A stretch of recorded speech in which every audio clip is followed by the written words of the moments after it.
You're listening to this episode on Spotify, Apple Podcasts, or YouTube. Hit that subscribe button and leave us a comment. It would greatly benefit the show. Welcome to MBwTFB with the Farx brothers. I'm Kyle. I'm Kirk. I'm Nick. And we're here with... Oh no, I should have asked before we started. Is it Adam Burke? Is that how you say it? Or is it Burke? Burke. Burke, no E. Okay. There is an E. Or no E pronunciation. Have you actually met someone who pronounces it that way?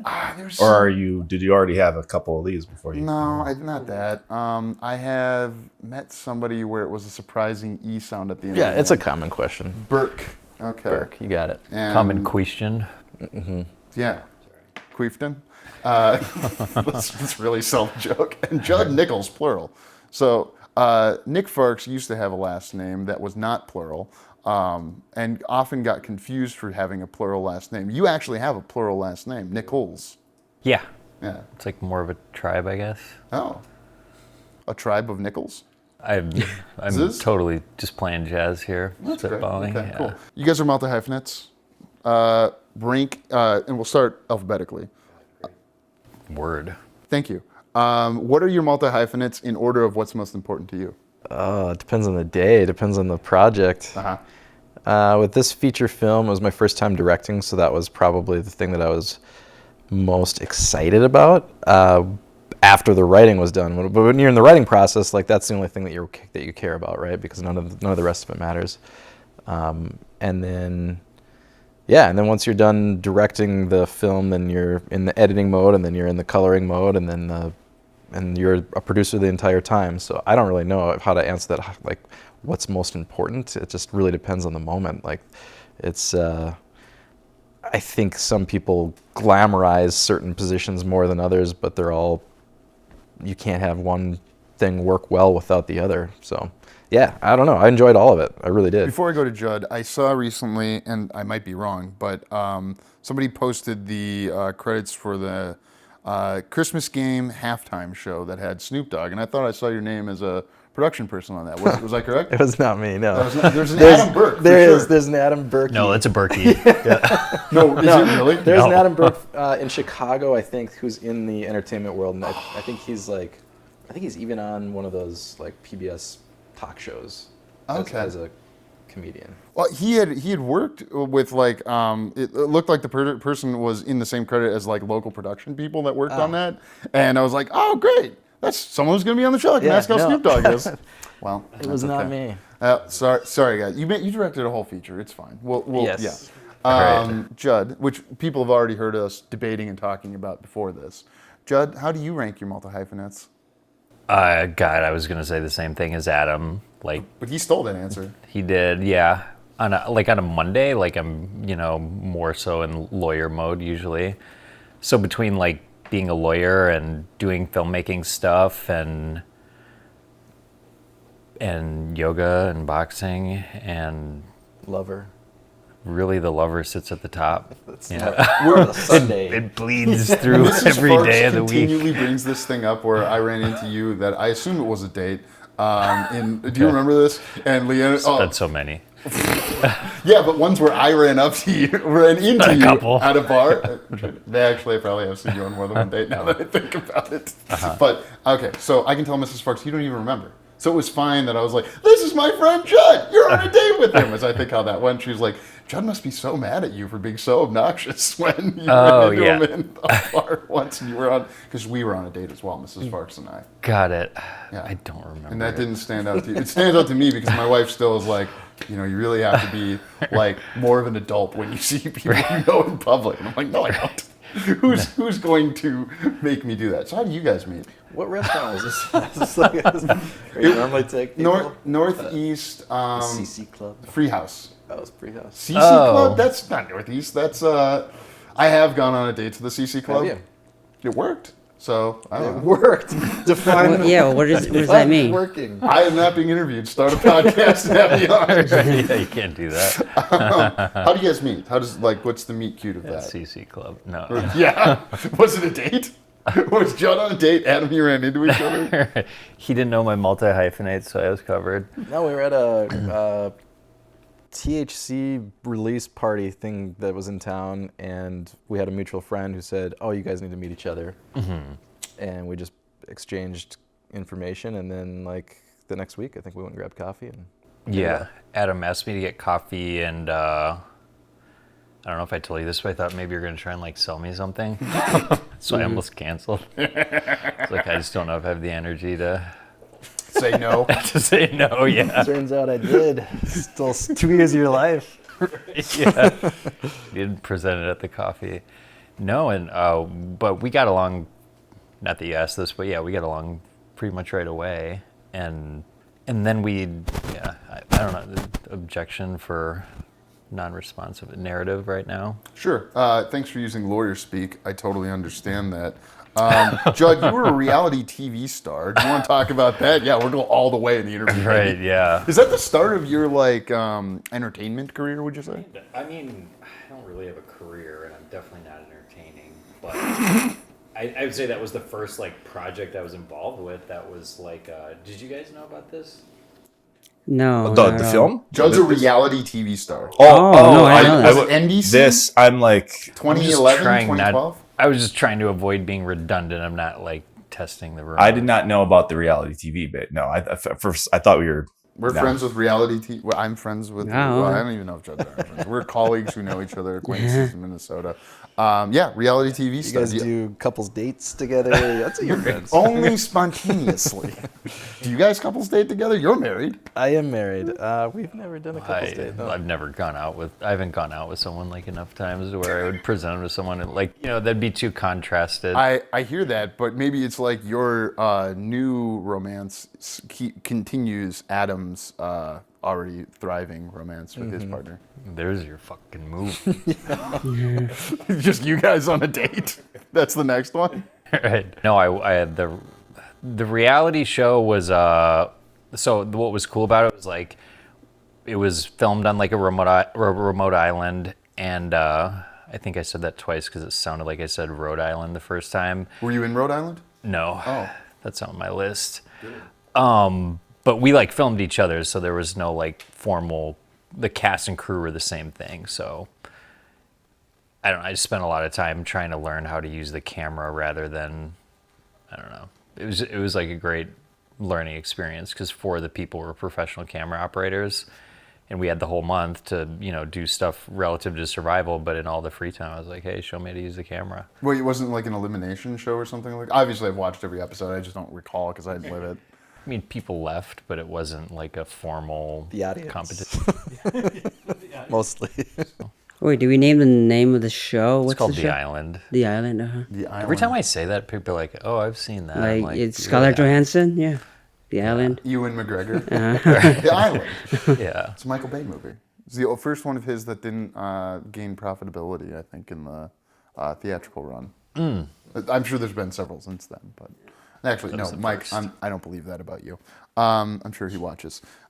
So you're a big nerd, Adam. I heard you graduated high school at 16. Could you drive a car when you graduated high school? Yeah, well, my moped. I had a moped at 14, so Oh, I had to. brag. My dad said I could get a moped if I got a job, and the next day I had a job that I found in the newspaper, vacuuming Dayton's on Saturday mornings at like 6 o'clock in the morning, and I got my moped. But yeah, I started school super early and then graduated and started college, and I don't know what the rush was. What? Were you the top of your class in North Yeah, Dakota? Where so I you're was from? homeschooled. Oh, you were just trying to get out of the house. Yeah. There's the rush. Yeah. Okay. We've had some homeschoolers on before. Yeah. I'm sorry, I didn't find that in the research, so now I'm very curious about that. Oh, sure. What was that like? It was cool. I've got to get along really well with my family. 2 brothers and a sister, and then my mom was somehow able to teach 4 different grades at one time. Homeschooling is kind of a weird thing. I mean, a lot of people have done it now since COVID, but back then it was like only been legal. I'm from North Dakota. It had only been legal in North Dakota for like 2 years. Homeschooling? Yeah. Wow, why It was the like hold up? 90s, right? Yeah. Okay. Yeah. It was late 90s. So it was kind of like there wasn't a lot of curriculum, and you just would kind of have to teach yourself a lot of stuff. So that's, I think, helps you to become, it definitely helps in business, but also as a filmmaker. Like, a few years ago, I didn't know how to turn a camera on, and now directing a feature film is you got to go to school, you know, and YouTube's an incredible way to do that, and working with other people who know what they're doing. But to be self-motivated, I think that's one thing that being homeschooled really taught me, was like, here's a book, go learn it, you know, and I did. You don't think that comes from internal drive? This is also part of the debate part of the interview. Can't you be special, Adam? Yeah, nurture nature. I mean, it's a combination, I think, for sure. But you know, my brothers and I are all wired very differently, and we all were homeschooled for quite a while. So, did any of them become a doctor like you did? No, my youngest brother actually got into film, and he's won a lot of awards for making commercials, and I always admire that about him, that he followed like that passion. But yeah, my other brother went into medical the world, and then my sister, she's an entrepreneur. She runs her own business in advertising. So we all kind of went a different direction. But yeah, I mean, my family's great, man. It's, you know, we had a lot of laughs. Like, we lived in a small town, and everything was just about having fun and like trying to get done with school so you can go outside and ride motorcycles or go snowboarding or skateboarding and that kind of stuff. How small of a town? Started out in Bismarck, which is like 60,000. Okay. And then we ended up moving to New Salem, which is the world's largest Holstein cow. Wow, fun fact. So look that up. Oh, yeah. Okay. It's got a huge udder sac with like big veins. It's disgusting. It's got veins on it? Yeah. I'm not here to kink shame. What made you want to become a doctor?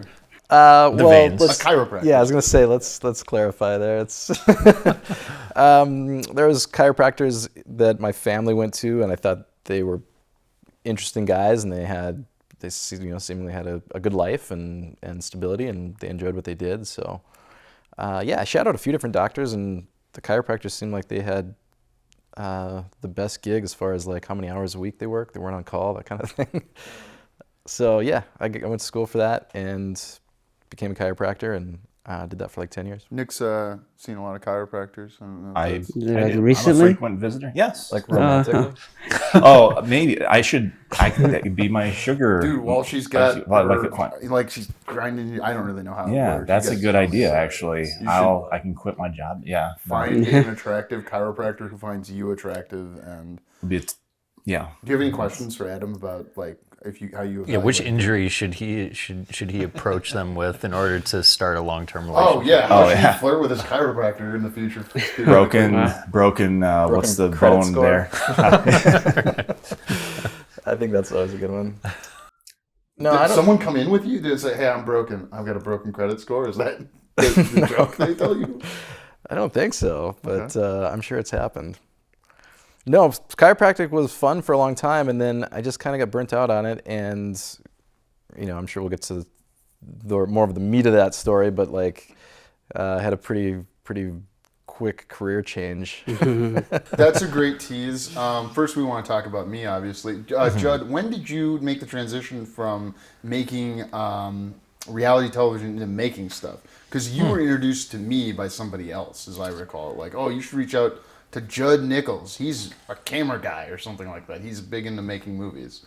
Like, when you got back from the island, did you start making stuff? And what was the first thing here? Well, that was like a huge topic with the camera operators on the shows. Like, I really wanted to buy my own camera when I got off the show, so it was right away.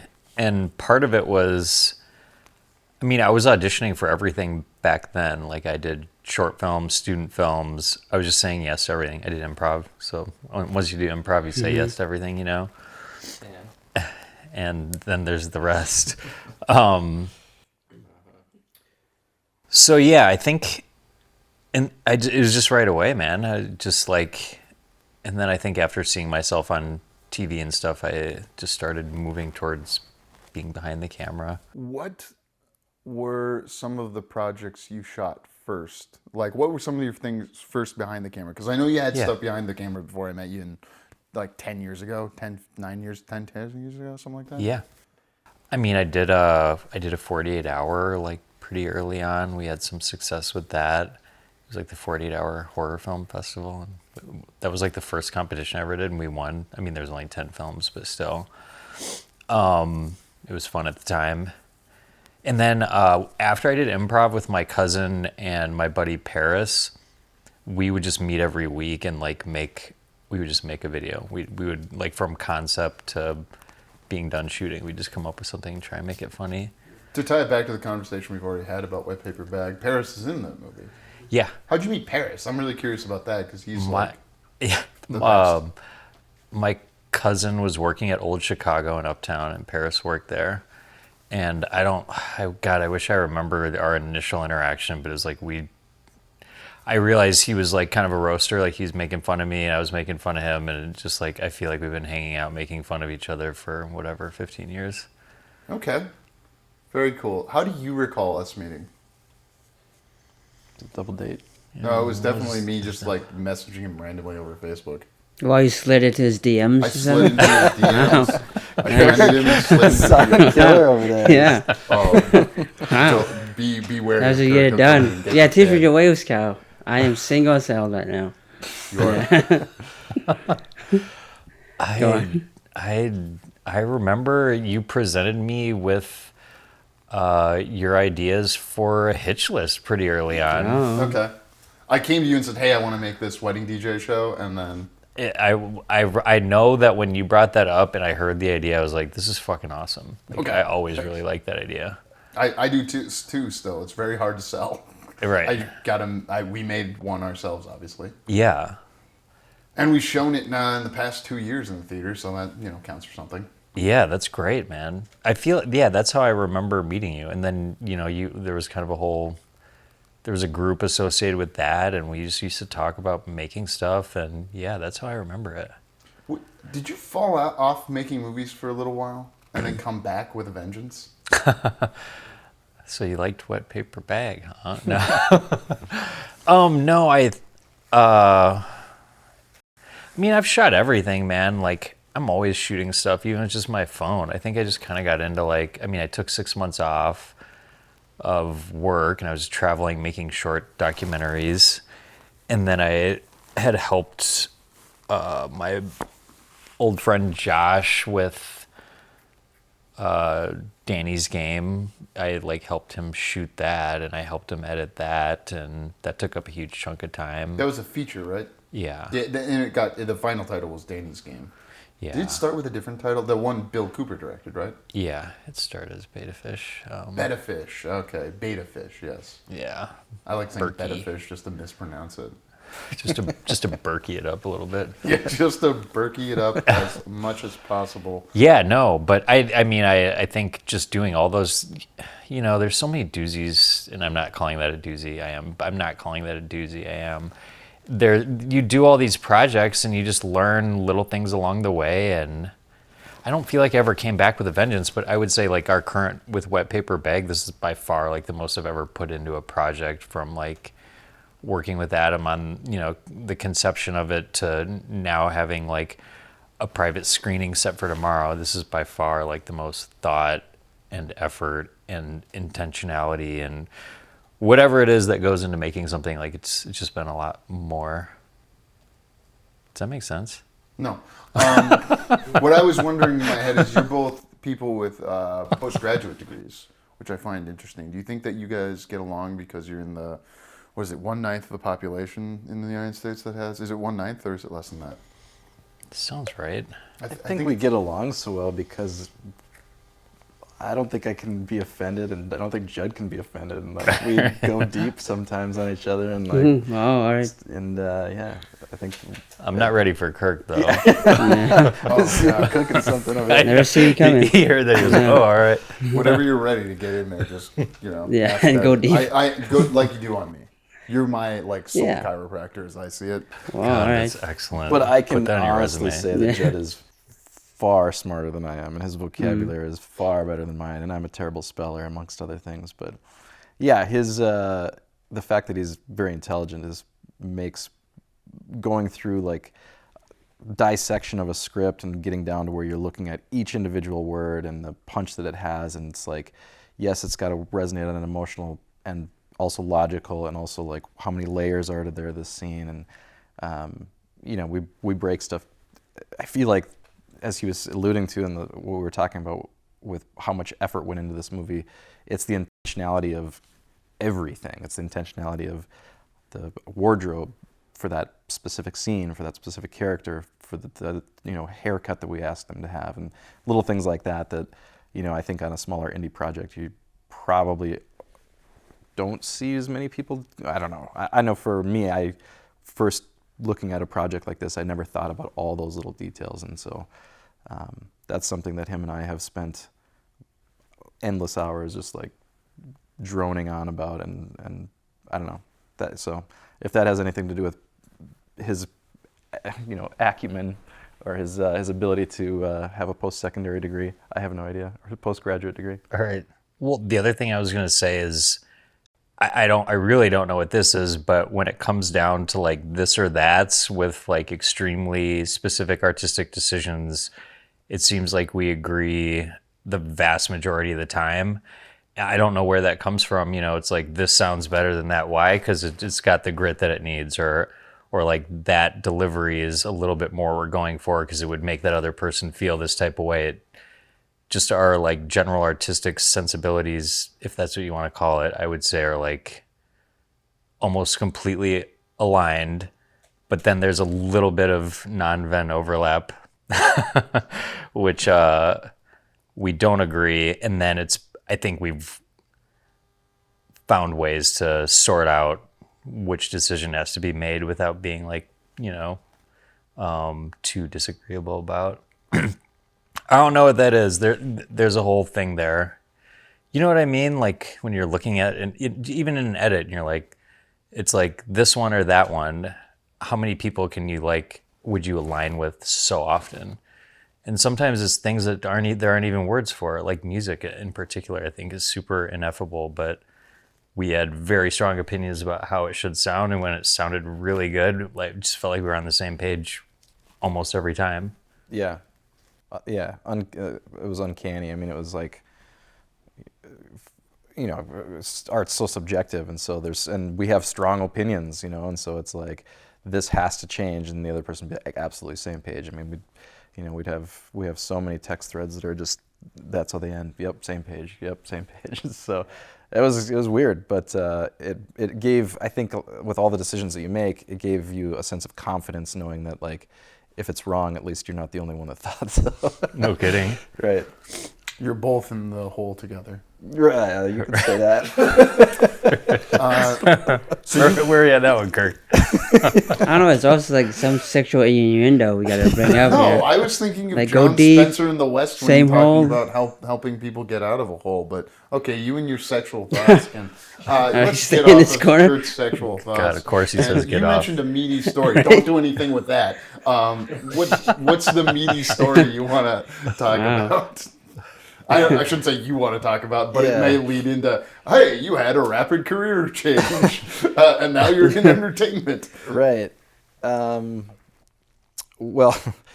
I guess the easiest way to rip the Band-Aid off is just to get into it. So I started writing screenplays because my sister sent me, the first screenplay that she sent me was Knocked Up by Jud Nichols. And I started reading that while I was serving time in prison. And so that was kind of a moment where it's like, all right, when I get out, I got to reinvent myself. What are some of the things that I want to do, not just like from a career standpoint or a money-making standpoint, but like, what are things that I've always wanted to try, but I've just not given myself permission to do? And I remember when I was like 14 or something like that, maybe younger, 12, there was this kid, Ben Earhart, I don't know. Up in North Dakota? Up in North Dakota, who... Hey, Ben. Who moved to California and started acting, and he like got on all these shows, and I would hear about this, and I'm just like, oh my God, I could never do that, but that's such an amazing thing, It's like, and I just like craved knowing more about that, and trying to understand like how would you break into that, and am I lying to myself thinking that I could even be in that world or try something like that, and you just kind of bury those feelings, and then you get into like the real world and you get a real job and you wouldn't think about going and taking acting classes and trying new things, doing improv. Most people don't get out of their own way and try new things. But when you're forced to sit down and like contemplate, all right, your life's about to start over. You don't have your reputation to protect anymore. So what are you gonna do? And so as soon as I got out, I started taking acting classes and met Jud, and then found out he was a criminal defense attorney, which led to some fun conversations because we've seen both sides of the fence, if you will. A little yin yang. Just so that people know, like, oh, you were in prison. Okay. Do you care to say for what? Just It was a goofy mail fraud situation. Bills that were sent across state lines that were constituted as mail fraud. So and I think it's helpful for the audience to hear that because it's like it's not something violent. Yeah, no, not at all. It's just hey. And to be honest, when I read what happened, I was like, that's smart. Yeah, it was just a goofy, dumb thing. You make dumb decisions, and then you think that something that is going to end up with a fine turns into all of a sudden you're looking at. My sentence was up to 17 years, which is like enough to change everything. There's, I think when we went in, there was an attorney that told my wife and I, they're like, if you're in for 3 years or less, you have a good chance of staying married. But if you're in for 5 years or more, it's very unlikely. And if it's over 7 years, it's just nobody makes it. And so that was like and 90 months is over 7 years. 7.5 years, yeah. Oh gosh, okay. So, but I was only in for less than 4. Okay. And marriage survived. Yes, happily married. Thank God. What do you attribute that to? I mean, we're not a relationship podcast, and I'm going to ask about why your sister sent you that script next. But I am very curious about, like, as a married man, it sounds like you've been married longer than I have. How does that work? How do you make that work? Well, we started dating long distance, so I guess we just reverted back to what that felt like. Especially when COVID hit. Those last 2 years I was in, I only saw her 7 times because everything was shut down. So it was really challenging, no doubt. But she's an incredible person, and instead of her feeling bad for herself, she went to work and built her own business and grew her friend group and just grew her own life. And then when I came out, she's a different person, I'm a different person, but we're still very compatible and have a lot of respect for each other. So that's congratulations. Thanks. Why did your sister send you the script? Like, what were you guys talking about? Was she like, you know what, you're in prison, let me send you the knocked up script? No, I told her that I want to start learning about screenwriting, and so I had a lot of books coming in, mostly on screenwriting, and I think my sister found out about that, and then she just sent me a script. She's like, well, if you're reading about screenwriting, you should actually read some scripts. And so, yeah, that was the first one I read, and it was excellent. I read it I don't know how many times, and then I read a bunch of scripts after that. But that was the thing that was just like, I've never read a script before, and so to understand like some stage direction and some how the acts break down and scenes break down was super interesting. And obviously, I've been able to read in the media out there that you wrote a 4-act play and got it. What was it like? People. It sounded like you mentioned 2 gangs and multimillionaires who were in for other white collar. I was a billionaire, actually. A billionaire? Yeah. So that show on Netflix called Billions? No, not Netflix. No, not Showtime. Netflix. Yeah, it's on Hulu or Showtime or on Netflix. I think it's on Netflix. It's called Pain Drug one. Pain Hustlers. What's that? That's it. Yeah. Yeah, and it was about a guy that he lived across the hall from me in the cell across the hall. It was a 78-year-old billionaire. It was actually the first painting I made. It's called the $1 Billion Weenus. It's of his elbow. It's right there. That's what it's called. And is he still there? No, he's out. He's back in Chicago. Good for him. Oh yeah, he's doing fine. Dude, serving time at 78 and getting out. Yeah. Might have been, Trump's fate in some realities. Not that I'm wishing that for you, Donnie. Are you on first name basis on all these people? Yeah. Donnie, Michael, Just the or last Mikey? two. Yeah. Donnie, Michael, yeah. Just the last 2 and Burke now. And Burke. So what is, like, I'm very curious about where does it start with, hey, could I put on a play because it's COVID? Like, was that was that what the... Yeah, it was a grift. Everything in prison is about what barter system can you manipulate to help you get to a certain position. So you were kind of cut out for it. Everybody in there. I mean, you talk about like a place that you can hone your humor. That place is amazing. People are so mean to each other and so sharp. What's the funniest prison joke you can tell us right now? There's probably 0 that are appropriate. But that doesn't matter. We're explicit. You're on Masturbators with the Farx brothers. What are you talking about? I was wondering if it was debate or masturbate. It's masturbate, or it's movie baiters. Well, it can be both at the same time. Yeah. It can be both at the same time. It's a double entendre. That's how this works. Let him tell a prison joke, please. A prison joke? I was Any buying. joke you heard in prison, just the or Right. funny. Van- story. Like a you were We going for like obviously a want to get roast, back right? entertainment in your play, but I want to hear something funny. That's even if it's dirty. You know, you're all adults here. If you're listening to this or watching, thank you. You know, I don't want to strain you too much, but I know there's something that just the funniest thing you can think of. Come back to that. I got to think about something that would be appropriate, not just character driven without any reference points, because it's that's what a lot of it is just razzing on people. So, all right, here's one. So there's there's one day that I'm waiting outside to get into work. I was working in the education department, helping people get their GEDs, and I worked there for 2 years, and I had exactly 0 students get their GEDs. So it tells you anything about how good of a teacher I am. He was homeschooled. Yeah, I was homeschooled. But anyway, And so are his students. there's a little garden area outside, and I was like, is that a cucumber? And there's no vegetables really, so like you're just starved for anything that would have some nutritional value. You're eating like hummus with mold growing on it if you're lucky, otherwise you'd have like canned vegetables from 1905. So I see this cucumber and I'm like, oh sick, that is a cucumber. So I go over there and I pick it, and this guy comes around the corner, his name's Butch, and he goes, did you just pick that cucumber? I'm like, yeah. Do you want some of it? He's like, that's Lurch's garden. And I said, oh, okay. I thought, it was just a cucumber growing, and my buddy Levi works in the garden over here, and so I don't know. And all of a sudden, Lurch comes around the corner, and Lurch works in the recycling plant where they separate all the garbage in the prison. Oh. And he is exactly what his name sounds like. He's like 6'8", bald head, just a bull with like those goggle glasses, with like the strap around him. And he comes up, and luckily my buddy Levi, who was like he was in the military, he was I don't know, some kind of Army Ranger or something. And he comes up, it's a tough dude, and I'm like, I cannot believe that this is escalating to the point of everybody getting in each other's faces over a cucumber. And it got to the point where like, I kind of just slinked back while Levi handled the thing, and it ended up he had to give like trade certain vegetable seeds to make the thing all go away and make it right. It was very bizarre, but that was kind of like the beginning of when I got there. Of just sorry, it's not a very funny story, but it's like funny. It was just it's just like the absurdity of these situations that you'd find yourself in that would be such a dumb thing in the real world, But almost got You didn't get to eat it? my ass handed to me for a cucumber.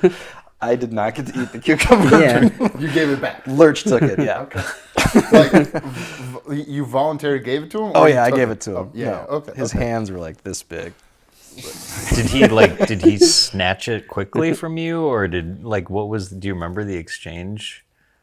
No, I think I just gave him the cucumber. It was very... Here's your cucumber. Yeah. Now, were Butch, Levi, or Lurch in the play that you put on, the 4-act play? How long was this play? Like, how many pages? I don't even remember. 20 maybe? Oh, so okay. So it was 20 pages, so like 5 pages for each act or something like that? Yeah, there were shorter acts for sure. Okay. It was, we had 2 rehearsal slots that we were able to have, so it's not like anybody was immediately off book. And the thing is these guys were like, at first they're like, oh, this is a dumb idea, and then of course people are like coming around like, can I be in it, and then this super tough dude from Texas is like, he's like, hey, if you need any help with like costumes, just I can help, and I'm like, you're on it, man, and so you've got these people who they have these like hidden talents that they're like too masculine to talk about, but once the opportunity was there, they were all over it. It was really fun. The funniest inside joke I had on the whole thing was there was a guy with a swastika tattoo. Oh? And of course I had him playing a little Jewish boy, and he didn't know it. Oh, and he's like, how do you say this word right here? I said it's l'chaim, but you got to kind of clear your throat like that. And he's sitting there, he's on stage, and he's sitting there, and he's like, l'chaim. I think I got it. I'm like, You sure do, buddy. Wow. So yeah, it's just like Tricking Nazis in the you plane. laugh, find little yeah. humors and things like that. What was it about? It was about how like all the little boys have gotten so naughty that they've all ended up in prison. So Santa has to like try to throw presents over the fence because that's like the whole thing is that if you want contraband, people throw stuff over the fence, and that's how you get like cell phones and drugs and all that stuff into prison. Did you have any contraband? No. Cucumber? They're not going to put you back now. His sister threw the script over. Yeah. Seth Rogen told me to give this to you. So yeah, that was the whole thing. Was the Santa throws gifts over, and then they catch him, and then they throw Santa in jail, and he's in there, and the Easter Bunny's in there, and the Easter Bunny's like really sick and twisted, and it ends up being this nice little story in the end. But the musical acts in between were really the icing on the cake. We had this Korean guy who's got a really thick Korean accent, and they called him Kim Jong-un because he looked just like him. And so he's up there singing "Here Comes Santa Claus," and it's just like the thickest "Here comes Santa Claus, here comes Santa Claus," and the whole place is like dead silent. Were they until moved? until like the second verse, and then they just lost it. It was like they didn't know if it was a joke or if it was serious, and then like when they realized that it was serious, like they couldn't stop laughing. It was so funny. And how did you feel about that? Afterwards, he goes, "Did I do good?" And I was like, "You killed it. Everybody loved it." And he goes, "But I think they were laughing." And I said, "Yeah, of course they were. It was funny." And he's like, "It wasn't meant to be funny." I said, "Well, you have the gift of humor, and you did." Everything is an angle. Yeah, for sure. What about his name eludes me now. The guy for the Pisces guy. Oh, Torres. He had a musical number, didn't he? Yeah, my celly was this older Mexican dude from Chicago, and just the sweetest guy. But he had this like long hair, and he kind of had this like Antonio Banderas like just charisma to him. And he was real kind of quiet, and every night he'd lay down. If the guards go through into the count, the lights go off, and he'd lay down in his cot. I lay down in mine, and he'd roll over and he'd go, "Good night, senor." And every morning he'd wake up and he'd sit up in his cot and he'd look over at me and he'd go, "Good morning, senor." And we became good friends because he's like I didn't speak very much English, and we had just a really. But anyway, he ended up playing guitar and I play guitar, and so we were the instruments for all the different singers. Got it. So you weren't in the play; you were playing music along. Or were you in the play? I was also in the play. Yeah, I What was your part? played the Easter Bunny.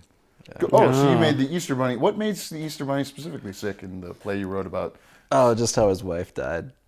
What did Easter your wife Bunny's think married? about the Easter Bunny? Did your wife read this or ever like? No, I didn't take that home. It was just stupid. But Oh, is there a lot of stuff you have to like just say, "That's my old life. I'm not bringing that with me" when you kind of make the transition? no, my wife's amazing. She's got a great sense of humor, and I tell her. I mean, she knows all these dumb stories. Sure. I was more curious about. So you have a little library in your cell because people send you books, or do you have to give those? No, books you can up? only have so many books in your cell at one time, and then you have to put them in the library, or What- you circulate them around other people. Okay. You don't get to take some books that you have with you when you leave? Well, you can, I guess. Okay. Yeah, I didn't. I just left them there. Cool. Maybe somebody else will be a screenwriter because of that. I would love to see loads of folks come Wait, out. so you're saying in the prison is the script of Knocked Up Yeah. in the library? Wow. Interesting that you left behind. All right. Yeah.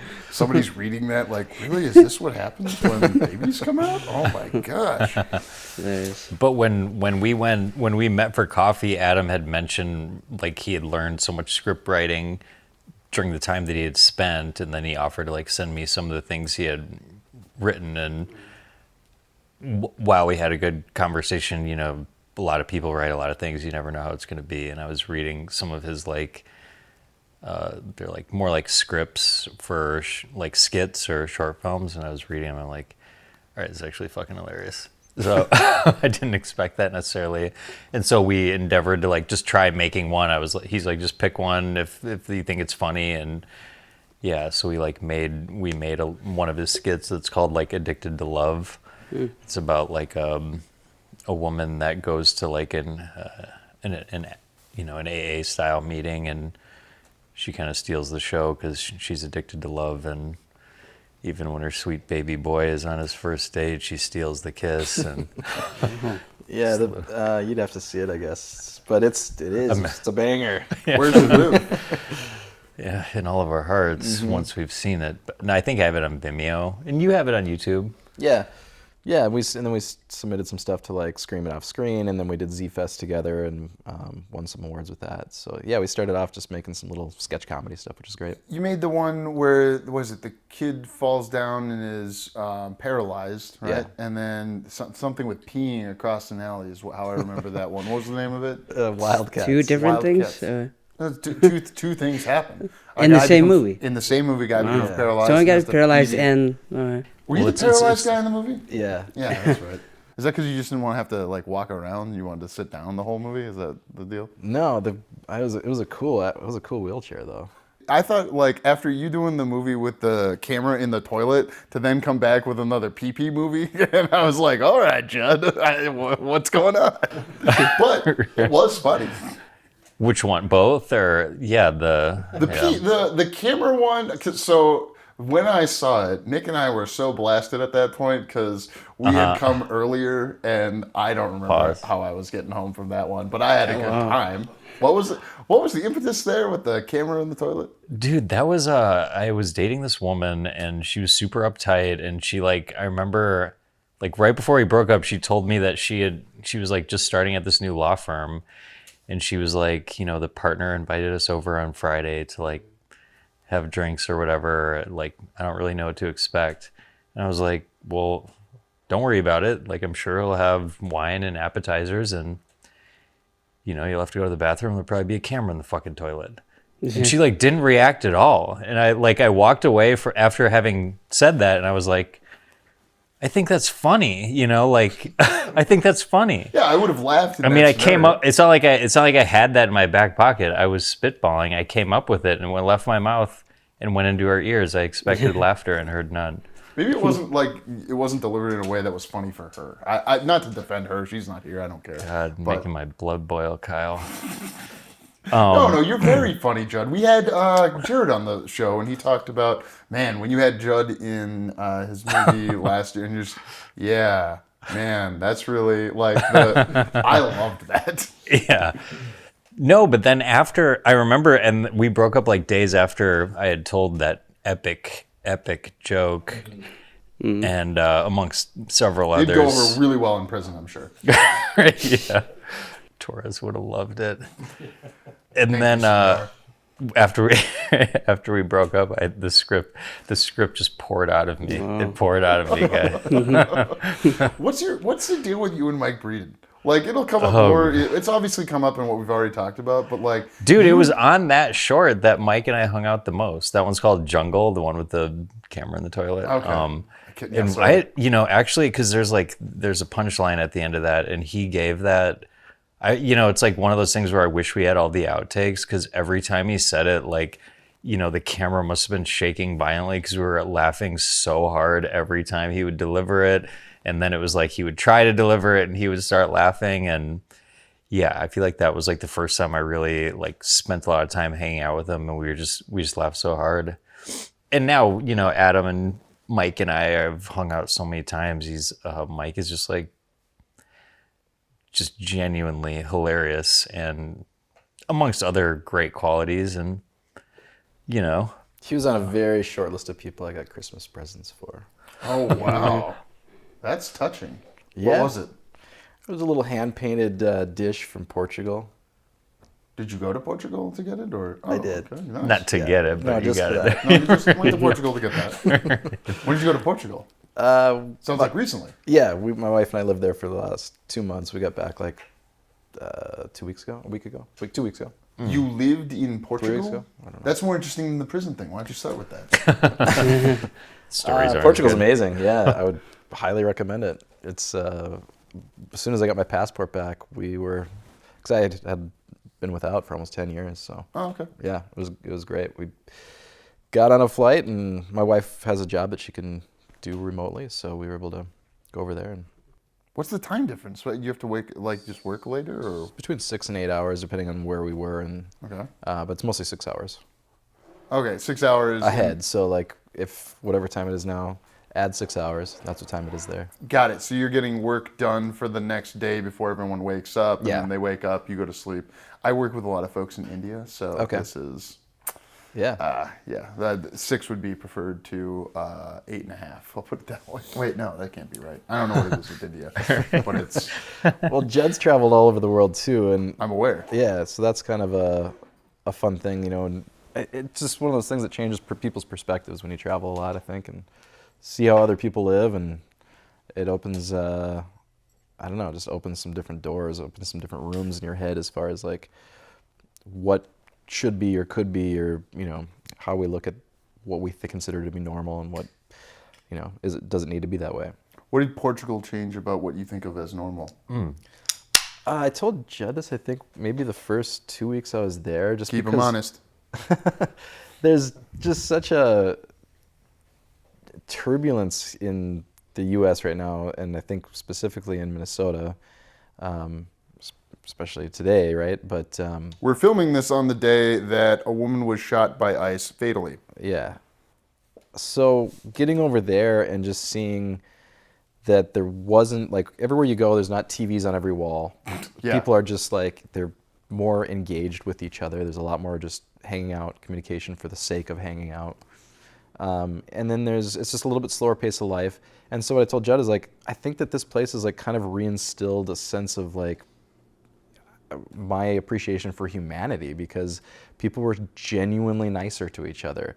They didn't honk their horns as much. They didn't like, they were just more gracious with each other.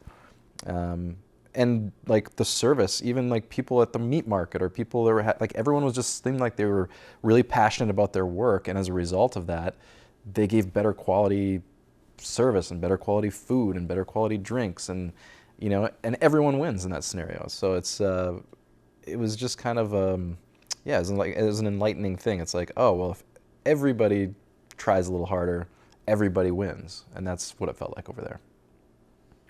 You seem like an intentional guy with schemes. What? What?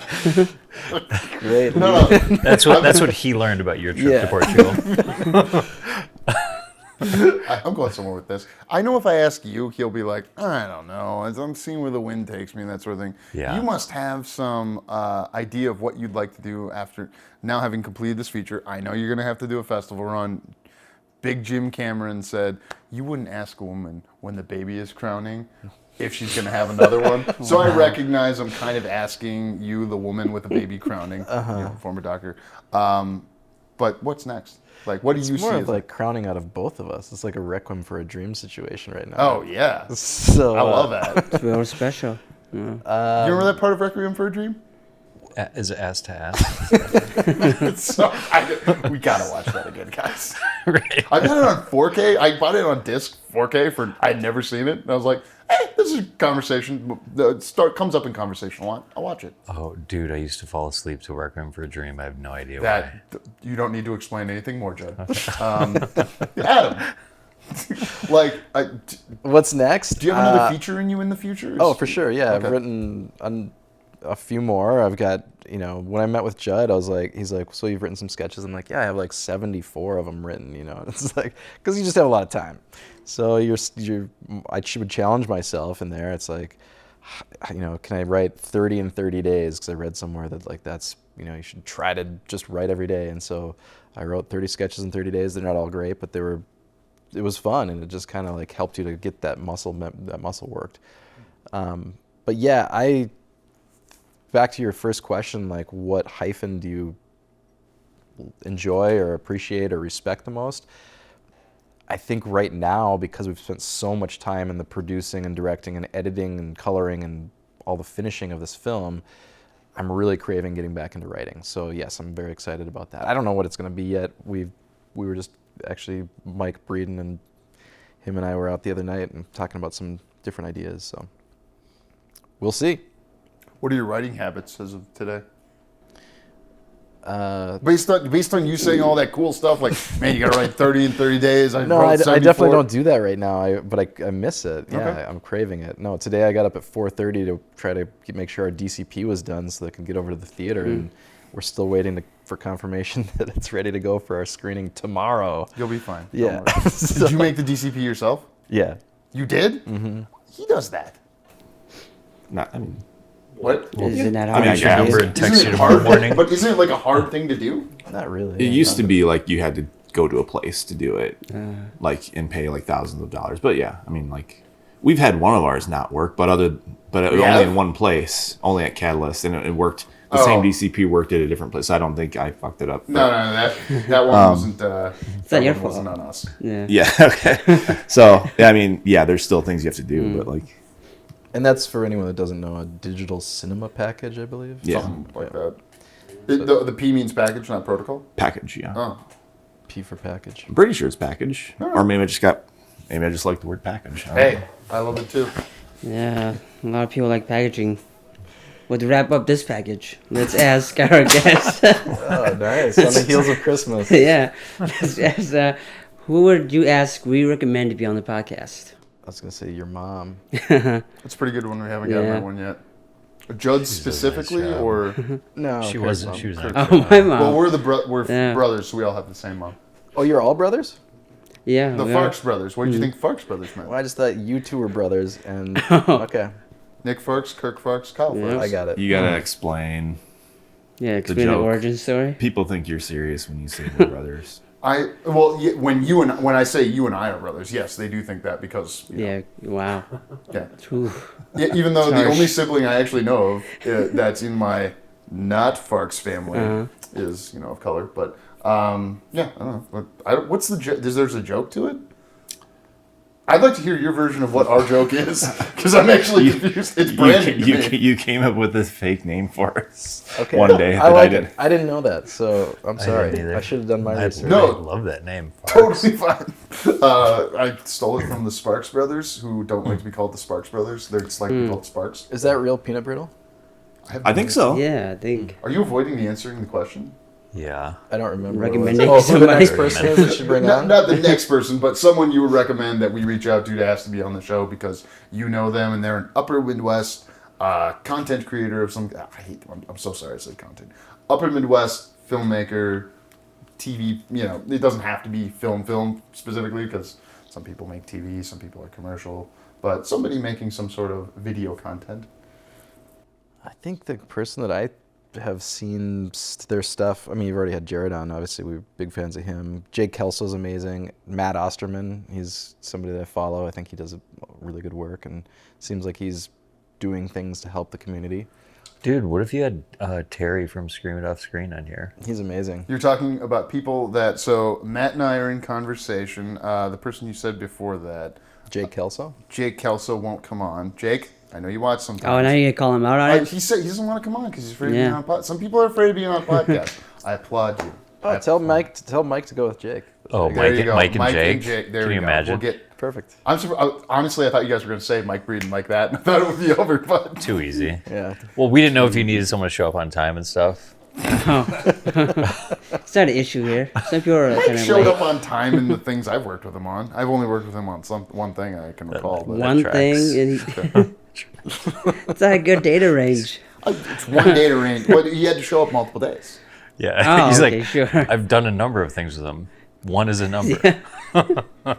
The one that's also yeah. He never misses. Yeah, it's one. One And time. honestly, that was like 8 years ago when we worked together. But That's Mike true. Straight, I'd love to have him on too. But yeah, I'll try to get Jake Well, in his Kelso to come on. defense, we shot an entire feature film, and he was always early and always helped so much to the point where we gave him an associate producer credit. So I saw that. yeah, he was instrumental in our movie for sure. Thank you for saying that because I forgot to ask that in our earlier conversation. The debate we've already had that came out before this.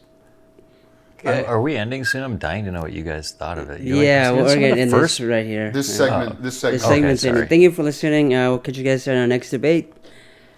I think we had a really good time talking with Judd and Adam. Sorry, I got distracted by Nick. I love when the show ends in chaos. Yeah.